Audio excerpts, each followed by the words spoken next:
अस्सलामुअलैकुम Republic news के show आज की शाम मईशत के नाम में एक बार फिर आप सबको खुश आमदीद है।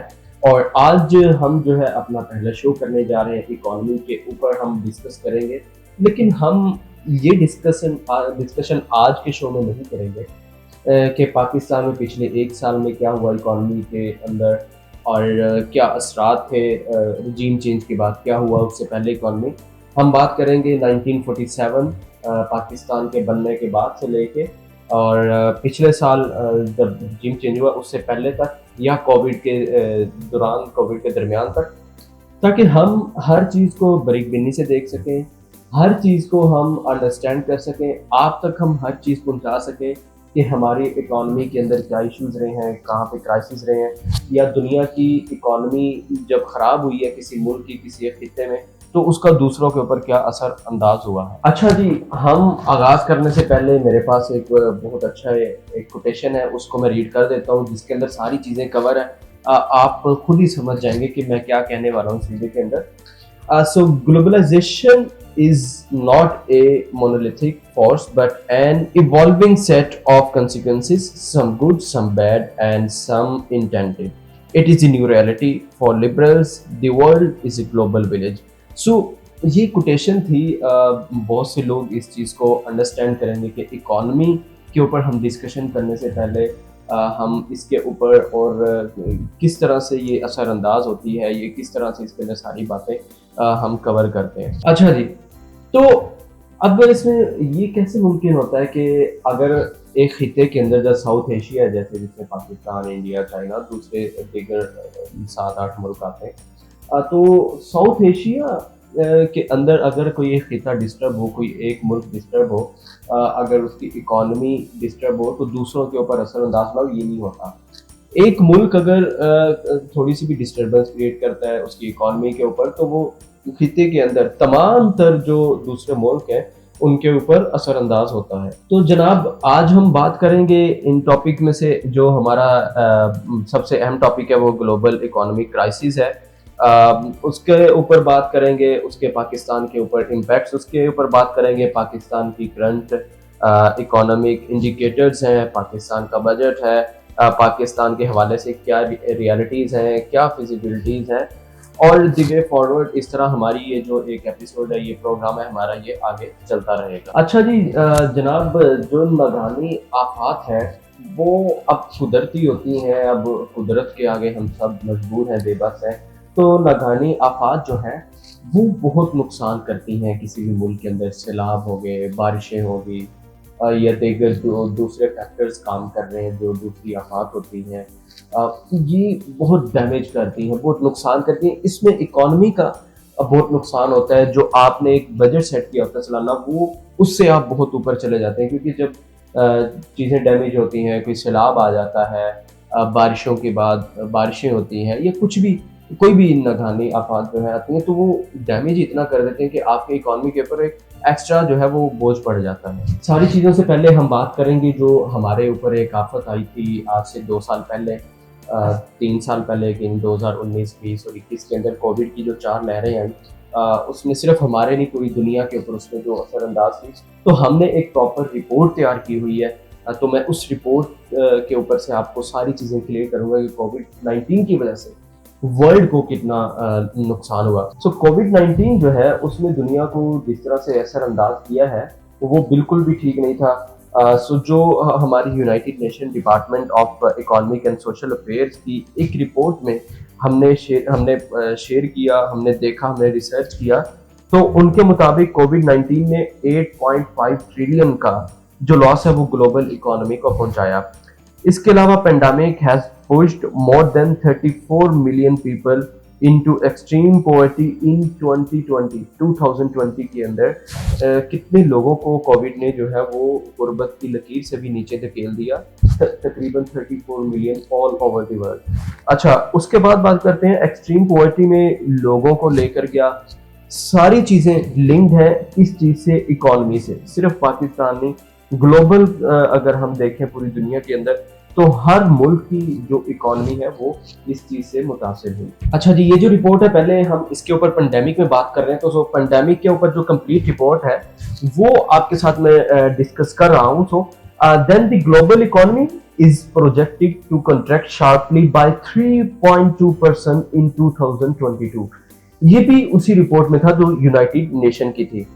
अच्छा जी, इकोनॉमिक सिचुएशन एंड प्रोस्पेक्ट जो कि मिड ऑफ 2022 में आए। ठीक है जी, इसी तरह इसके अंदर जो है वो भी मेंशन किया गया है कि जो पेंडेमिक ने 54.3 मिलियन पीपल्स को एक्सट्रीम पॉवर्टी में 2020 में डाला। अच्छा जी, अगर उससे भी आगे चले हम, परसेंटेज जो हमने सारी कैलकुलेशंस निकाली हैं उसमें ये है कि 56% अफ्रीकन कंट्रीज से बिलोंग करते थे वो लोग जो पॉवर्टी से नीचे चले गए। अच्छा, अगर एडिशनली बात करें तो 130 मिलियन पीपल है वो 2030 तक एक्सट्रीमली पॉवर्टी में आ जाएंगे। यानी कि ये एक बहुत खतरनाक बात है कि कोविड ने किस तरह से डैमेज किया इकोनॉमी को, कि बहुत से मुल्क ऐसे थे जो अपने आप खड़े, अपने पांव पे नहीं खड़े रह सके, लोग गुर्बत की लकीर से नीचे चले गए। सो बहुत से ऐसी चीजें भरी पड़ी हैं जो हम आपके साथ जो रिपोर्ट है वो ऐसे ऐसे शेयर करते रहेंगे। अच्छा, उसके बाद हम चलते हैं कि कोविड-19 ने जो पाकिस्तान की इकोनॉमी के ऊपर असर डाला। पाकिस्तान की इकोनॉमी ऑलरेडी जो है वो सफर कर रही है, ऑलरेडी जो है वो स्ट्रगल कर रही है। सो वो किस तरह से कर रही है वो भी हम आपको आज की अपनी इसी रिपोर्ट में बता दें। अच्छा, जो दूसरा कोविड के बाद एक मेजर इवेंट था वो रूस और यूक्रेन की वॉर थी। ये इसने भी बहुत नेगेटिव असर डाले, बहुत नेगेटिविटी फैलाई, बहुत से इकोनॉमी के ऊपर इसने गहरे असरात मुरतब किए। और इसी तरह जो रूस है वो सेकंड लार्जेस्ट ऑयल एक्सपोर्टर है दुनिया के अंदर।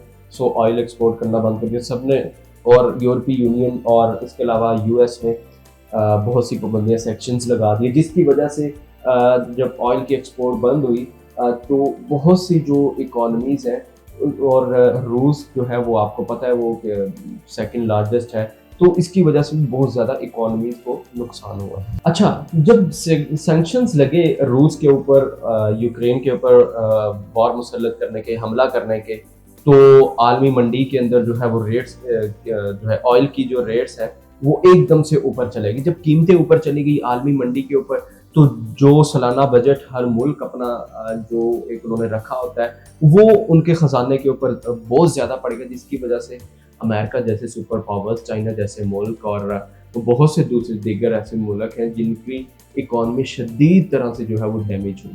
दूसरा, उस वक्त वैसे ही यूरोप जो है वो सफ़र कर रहा था एनर्जी क्राइसिस की वजह से, तो ये फर्दर रशियन जो है इन्वेजन हुई, इसने फर्दर जो है मार्केट में ऑयल प्राइसेस को बढ़ाया, और इसकी वजह से ब्रांड क्रूड सोल्ड की जो 14 ईयर्स की लिमिट है उस पे जाके पहुंचे, यानी $140 पर बैरल जो है वो फर्स्ट वीक ऑफ मार्च 2022 में ये बिका है। और इसकी वजह से क्योंकि पाकिस्तान जो है वो एशियन डेवलपमेंट बैंक के मुताबिक अपने 1/3 जो है वो एनर्जी इंपोर्ट करता है। सो जब वो ऑयल की प्राइसेस बढ़ी तो एनर्जी की प्राइसेस इंक्रीज हुई, और जब एनर्जी की प्राइसेस इंक्रीज हुई तो क्योंकि जो ऑयल है उससे प्रोडक्शन होती है, इलेक्ट्रिसिटी जनरेट होती है, तो इससे जो है automatically cost of electricity increase हुई।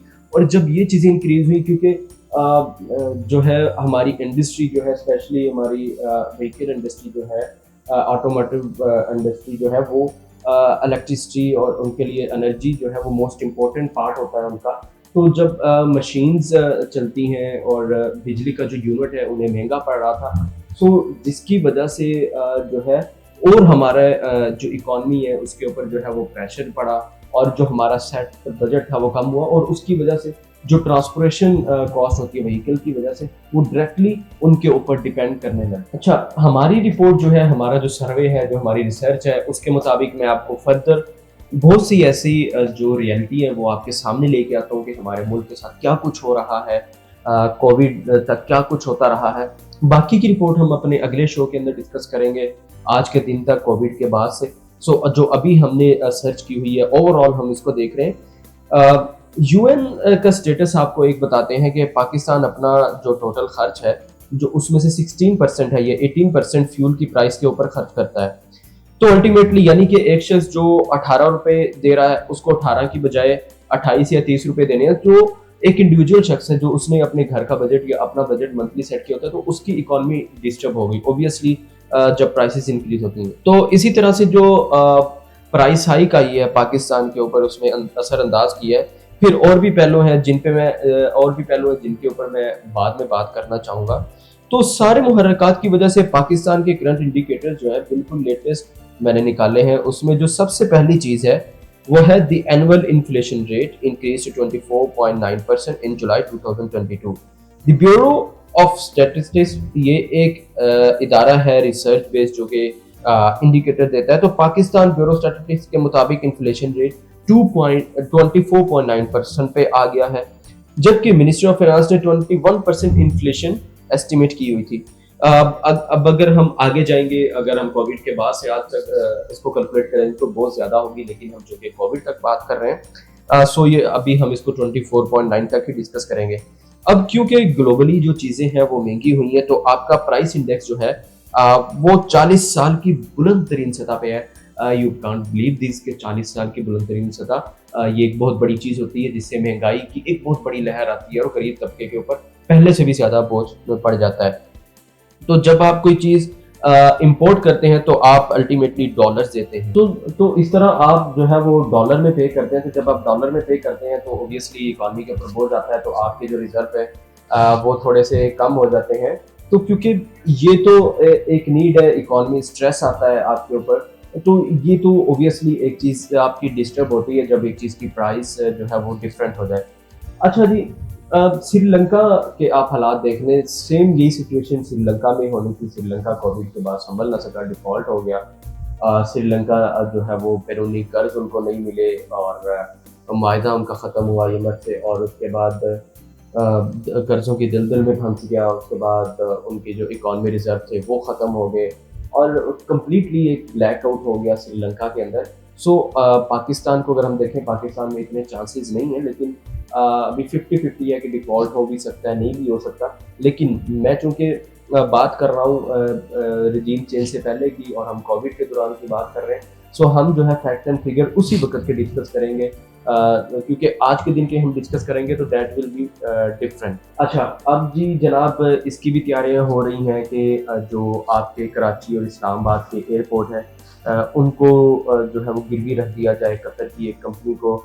और जो इसी तरह जो रिजर्व्स हैं वो 1.1% वीकली जो है वो गिर रहे हैं। स्टेट बैंक ऑफ पाकिस्तान के मुताबिक ये जो हम डाटा दे रहे हैं, ये सारा हमने 2022 के जो एंड तक जो है वो रिलीज की। और इसी तरह जो है पाकिस्तान के रिजर्व्स कम होते जा रहे हैं, वो डिक्रीज होके जैसे 7.8 मिलियन थे, अब अगर हम आज के दिन की बात करें तो वो इससे भी कम थे। तो बहुत सारे जो शरह मुबादला है, आपके जो ज़खायर हैं, अब वो कम होते जा रहे हैं। सो बहुत सारी चीज़ें इस चीज़ के ऊपर काम कर रही हैं। पाकिस्तान की जो इकॉनमी है, जो क्राइसिस है, इसके ऊपर। सो इसी तरह जब आपके पास रिजर्व कम रहते हैं, तो आप अपनी डेबिट जो आपका डेबिट है वो कम रहता है, तो आपको उसके लिए पैसे चाहिए होते हैं, डॉलर चाहिए होता है। आप IMF से कर्जा लेते हैं, आप डॉलर लेते हैं, सो आपके ऊपर मजीद बोझ जो है वो पड़ता है, आपकी कौम के ऊपर जो है वो बोझ पड़ता है। तो इस तरह से जो आपको इंडिकेटर्स नजर आ रहे हैं पाकिस्तान के, वो उनकी क्या वजूहत हो सकती है, ये क्वेश्चन हमने भी बहुत सोचा, हमारी टीम ने सोचा, ऑब्वियसली सबने सोचा, इस कौम ने सोचा। तो वो है पाकिस्तान की जो इकॉनमी की डेफिशिएंसी है, जो पाकिस्तान की इकॉनमी है। अब इस सारी चीज़ों का जिम्मेदार कौन है, वो जिम्मेदार आज तक हमें नहीं पता चल सका कि कौन जिम्मेदार है। फॉर इंस्टेंस, अब कोविड-19 के वक्त की अगर आप बात करें, तो दुनिया की इकॉनमी के ऊपर वो असरअंदाज हुआ। दुनिया की हर जगह की जो इकॉनमी, जैसे मैंने पहले ही कहा, तो वो गिरी। पाकिस्तान उस वक्त जो है वो मैन्युफैक्चरिंग कर रहा था, बल्कि पाकिस्तान में जो टेक्सटाइल के अंदर वर्क फोर्स हुई वो भी कम पड़ गई थी।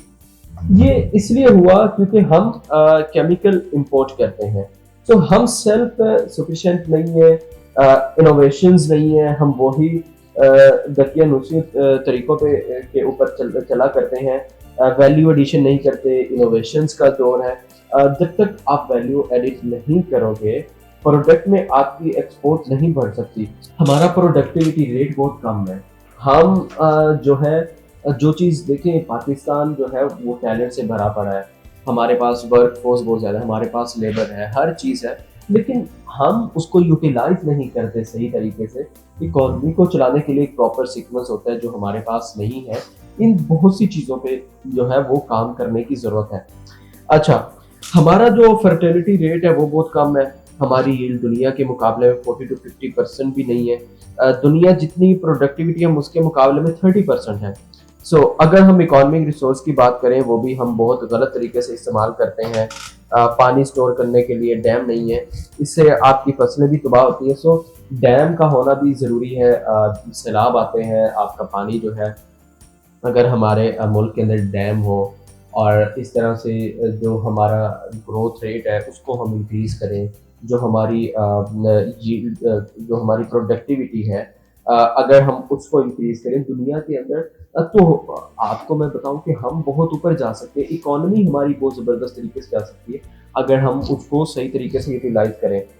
अच्छा, दूसरी जो सबसे बुनियादी वजह है वो है इकोनॉमिकल इंस्टेबिलिटी। अच्छा, जो दूसरी बुनियादी वजह है पाकिस्तान की इकोनॉमी जो सफ़र कर रही है, वो ये भी है। आप फुटपाथ पे लोग जो है वो स्टॉल लगाते हैं, ठेले वाले लोग हैं, जनरल स्टोर्स हैं, गारमेंट स्टोर्स हैं, बहुत से लोग हैं जो रजिस्टर्ड ही नहीं है, आज भी रजिस्टर्ड नहीं है। बहुत से लोग रजिस्टर्ड भी हैं, लेकिन बहुत सी वजूहात है जो वो रजिस्टर्ड नहीं कराते। लेकिन आपको जब पता ही नहीं कि आपकी इकोनॉमी जो है वो जनरेट कहाँ से हो रही है, आपका जो बजट है वो कहाँ से आ रहा है, तो इकोनॉमी इंस्टेबिलिटी आपकी रहेगी।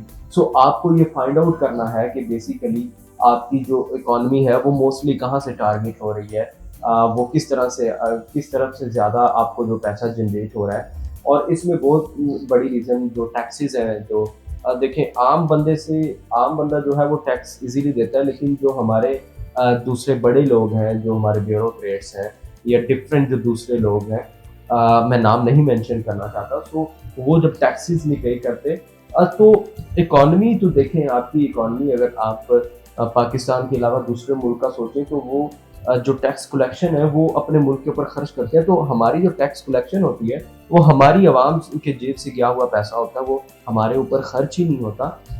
उसके बावजूद भी अगर इकोनॉमी हमारे क्राइसिस में है, पाकिस्तान की इकोनॉमी सफ़र कर रही है, तो ये चीज़ें जो है वो थोड़ी डाउटफुल हो जाती हैं। अच्छा, अब 2022 से लेके 2023 तक की हमारी जो गवर्नमेंट है उसकी क्या प्रेफरेंसेस हैं, ये सारी चीज़ें मैं आपको बताता हूँ। सबसे पहले जी 5% इकॉनमी की जो ग्रोथ है वो एस्टिमेट की गई थी। जो इन्फ्लेशन रेट है हमारा वो 11.5% तक जाएगा। इम्पोर्ट्स 70 बिलियन तक जाएंगी। उसके बाद एक्सपोर्ट को 35 बिलियन तक लेके जाना है। अब जीडीपी क्या होता है, इसका मतलब है कितने परसेंट लोग टैक्स देते हैं। अब टैक्स की बात अगेन इसमें आ गई। टैक्स जो है मेन रोल अदा करता है। अब गवर्नमेंट ने कहा है कि फिस्कल डिफिसिट को 4.9% तक जीडीपी रखना है। अच्छा जी, अब ये जो बजट जनरेट किया है इसमें ग्रॉस फेडरल रेवेन्यू 9 ट्रिलियन करना है और नॉन टैक्स रेवेन्यू 2 ट्रिलियन का होगा। इस पे काफ़ी आइटम्स पे जो है वो ड्यूटी बढ़ाई जाएगी और इम्पोर्ट जो है वो पहले ही बंद है, लेकिन हम चूँकि पहले की बात कर रहे हैं तो उस वक़्त इम्पोर्ट खुली थी, तो इम्पोर्ट जो है वो बहुत कम हमारी जो है वो हुई है। अच्छा, इसमें मैं बार-बार इसे रिपीट कर रहा हूँ कि आप कन्फ्यूज़ ना हो, हम 2023 की बात नहीं कर रहे हैं, 2022 के एंड की बात नहीं कर रहे हैं, हम उससे पहले की बात कर रहे हैं। 2023 में तो ऑब्वियसली पिछले महीने एक न्यू बजट आ गया, लेकिन क्योंकि अगर मैं आपको एक फ्रेश रिपोर्ट दूँगा इकॉनमी की, अगर मैं फ्रेश रिपोर्ट बनाऊँगा, उसके ऊपर वीडियो बनाऊँगा, तो मुझे उसके ऊपर एक पूरे सर्वे की ज़रूरत होती है, जिसके ऊपर काफ़ी टाइम लगता है, टाइम टेकिंग होता है, और मुझे उसका बैकग्राउंड पता होना चाहिए, मुझे उसकी बेस पता। तो ये सारी बेस है जो मैं आपको बता रहा हूँ। इसके ऊपर भी हमने एक सर्वे किया, जो रिपोर्ट्स मैं देख के पढ़ रहा हूँ, वो सारी हमने तैयार की हैं। उसके ऊपर हम उसके बिहाफ पे, अपने बिहाफ पे रिपब्लिक न्यूज़ की टीम ने इसके ऊपर पूरा एक जो है वो सर्वे करके प्रॉपर वे से इसको परफेक्ट रेडी किया। अच्छा, जो लोग 200 यूनिट से कम बिजली इस्तेमाल कर रहे थे उनको भी सब्सिडी दी जाएगी। ये भी 2022 में रखा गया था जब न्यू गवर्नमेंट आई थी। इनकम टैक्स जो है वो बढ़ाया जाएगा। उसके बाद एक्सपेंडिचर जो यूटिलाइज करना वो 3.95 ट्रिलियन है। डेबिट सर्विसिंग में देना है, डेबिट वापस करना है। डिफेंस का बजट 1.52 ट्रिलियन है।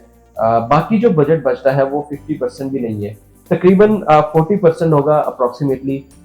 इसको अपने बाकी सारी चीज़ों में यूटिलाइज आपने बाकी सारी चीज़ें यूटिलाइज करना है, प्रोवेंसिस को देना है। पॉलिसी के मुताबिक प्रोवेंसिस को उनका हिस्सा दिया जाता है, तो 4.1 ट्रिलियन प्रोवेंसिस को भी देना है। तो 4.9% जो है आपका डेफिसिट रह जाएगा। ये टोटल बजट की पॉलिसी होती है। तो यहाँ पे हम अपनी राय भी देना चाहेंगे कि जब आपका इन्फ्लेशन रेट 11.5% है, तो आप कैसे करेंगे अगर आपका सीपीआई बढ़ रहा है, प्राइस इंडेक्स जो है वो यूएस की हाईएस्ट तरीन सतह पे जा चुका है। प्राइस इंडेक्स कहता है कि रिलेटिव करेंसी चेंज, तो जब आपका रुपीस का रेट कम होगा तो आपकी इन्फ्लेशन जो है वो कैसे कंट्रोल होगी। देखिए, जो आपका करेंसी है वो डीवैल्यू हो रही है, तो आप इन्फ्लेशन रेट को कैसे कम कर सकते हैं। सो ये बहुत से फैक्टर्स हैं जो हमारी इकोनॉमी के अंदर काम कर रहे हैं। सो अगर फिर हम एक्सपोर्ट की बात करें, तो अभी क्लाइमेट चेंज की वजह से जितने क्राइसिस आए हैं, चाहे वो एग्रीकल्चर के हों, तो उसके बाद जो है इंपोर्ट और एक्सपोर्ट जो है वो काफ़ी आपकी अफेक्टेड हुई है, और उस तरह से वो रेवेन्यू नहीं दे रहे। तो क्लाइमेट चेंज की वजह से, जैसे मैंने बताया कि जो एक्सपोर्ट होती है, उसके बाद जो आपकी इंपोर्ट है वो अल्टीमेटली बढ़ेगी, क्योंकि फसलें तबाह हो चुकी हैं। आपने लोगों को खाना देना है, उसके लिए आपकी इंपोर्ट बढ़ेगी। तो इसको भी 70 बिलियन तक कंटेन नहीं कर पाएंगे। सो बहुत सारी जो वजूहात हैं, वो इसके ऊपर हम वर्क कर रहे हैं, हम इसके ऊपर काम कर रहे हैं। अच्छा, अब बात करते हैं टैक्स की और जीडीपी की। टैक्स और जीडीपी जो है वो बढ़ाने के लिए लोगों को फॉर्मल करना होगा। ये नहीं कि आप अपनी मर्जी से टैक्स बढ़ाते जाएं। तो जो लोग हैं वो जो ऑलरेडी टैक्स दे रहे हैं, तो वो टैक्स नहीं दे पाएंगे, तो इस तरफ बढ़ेंगे नहीं। तो लोग इस तरह टैक्स नहीं देते। जितनी चीज़ों पे आप ज़्यादा टैक्स लगाते रहेंगे, तो लोग जो है वो टैक्स नहीं देंगे। सो आपको इस चीज़ से हटना होगा, इस चीज़ को ख़त्म करना होगा। लोगों के ऊपर जो बर्डन है, अगर आप ज़्यादा टैक्स लगाते जाएंगे, जो लोग हैं वो डिस्करेज हो जाएंगे। सो इसी तरह जब आपको मजीद लोन लेना पड़ेगा, तो आपका डेफिसिट कम होगा। तो ये मामलात हैं बजट के जो बहुत अनरियलिस्टिक है नज़र आते हैं, और कोई इसमें जो है ठीक चीज़ कोई भी अभी तक जो है वो हमें नज़र नहीं आती। अब बात करते हैं कि इन सारी चीज़ों का जो है वो सलूशन क्या है, इकोनॉमी को बेहतरी की तरफ लेके जाने का सलूशन क्या है। सबसे पहले आपको इनफॉर्मल इकोनॉमी को जो है वो फॉर्मल करना होगा। स्टेट बैंक के मुताबिक 56% जो इकोनॉमी है वो आपकी इनफॉर्मल है।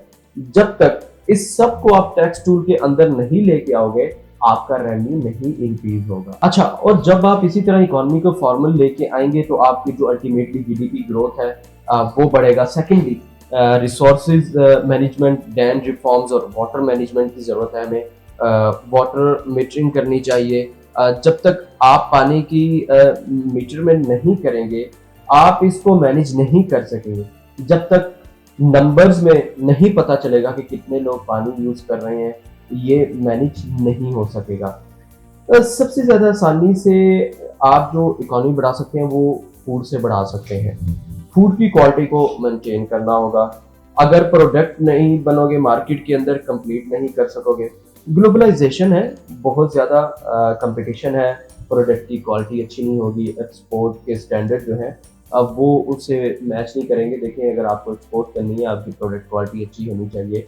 सो एक्सपोर्ट जब होगी, तो आपके जो इकोनॉमी है वो इंक्रीज होगी, इसके अंदर जो आपका रेवेन्यू जनरेट होगा। वैल्यू एडिशन का मतलब ये होता है कि फॉर एग्जांपल मेरे पास कॉटन बनता है, तो मैं कॉटन को एक्सपोर्ट करने की बजाय कॉटन का जो है वो कपड़ा बनाकर उसको एक्सपोर्ट करता हूँ। यानी मैं इसमें एक वैल्यू ऐड की और फिर इसको बेचा। इनोवेशंस के थ्रू आप अपनी प्रोडक्ट और एक्सपोर्ट को बढ़ा सकते हो। सो इनोवेशंस आपको करनी होगी, आपको डिफरेंट स्टेप लेने होंगे, आपको कुछ यूनिक करके दिखाना होगा। इकोनॉमी रिफॉर्म्स की ज़रूरत है इसमें हमें। इस पे मैं कहूँगा कि गवर्नमेंट को पब्लिक प्राइवेट पार्टनरशिप को इंट्रोड्यूस करना होगा, क्योंकि जो इदारे हैं वो एफिशिएंटली परफॉर्म नहीं कर रहे, उसको पब्लिक प्राइवेट पार्टनरशिप के ज़रिए कोलैबोरेशन कराएं। सो बहुत सारी ये जो चीज़ें हैं ये करने की ज़रूरत है, ताकि अगर जब तक हम ये इम्प्लीमेंट नहीं करेंगे, तो हम अपनी इकोनॉमी को बेहतरी की तरफ नहीं लेके जा सकेंगे। अच्छा, देखिए, वसाइल से जो है मसाइल हल होते हैं। आप वसाइल जो है उनको बेचे नहीं, बल्कि उनको मसाइल हल करने के लिए इस्तेमाल करें। और अगर आप ऐसे नहीं करेंगे तो अल्टीमेटली आपको अपने वसाइल जो है वो बेचने पड़ेंगे। वसाइल कभी नहीं बेचने चाहिए, कुदरती वसाइल होते हैं। कुदरत ने जो है पाकिस्तान, हमारा मुल्क जो पाकिस्तान है, उसको वैसे ही बहुत मालामाल किया हुआ है कुदरती वसाइल की वजह से। जैसे श्रीलंका के साथ हुआ, हम्बनटोटा पोर्ट उन्होंने लीज पे दी हुई है 100 साल के लिए। सो देखिए, अगर आप अपनी लीज पे दे देंगे कोई चीज़ 100 साल के लिए, हम्बनटोटा जो है वो एक शहर है श्रीलंका का, तो ये बिल्कुल भी अच्छी खबर नहीं होती आपकी इकॉनमी के लिए। आप भी अपने कुछ इदारे बेचने जा रहे हैं तो अल्लाह रहम फरमाए हमारे मुल्क पाकिस्तान के ऊपर। रिजीम चेंज के बाद पाकिस्तान के हालात बहुत ख़राब है, इकॉनमी की इंस्टेबिलिटी है, इकॉनमी हमारी इकोनॉमिकल क्राइसिस है, कुछ भी सेट नहीं चल रहा। सो ये जो हमारी आज की एपिसोड है, इसको इंशाल्लाह हम अगले 1-2 एपिसोड्स के अंदर, 1-2 प्रोग्राम्स के अंदर ख़त्म करने की इंशाल्लाह कोशिश करेंगे। अगली एपिसोड के अंदर आपके साथ इसी से रिलेटेड यहीं से हम कंटिन्यू करेंगे। इसके साथ ही मुझे इजाज़त दीजिए। रिपब्लिक न्यूज़ को के साथ जुड़े रहिए। अल्लाह हाफ़िज़।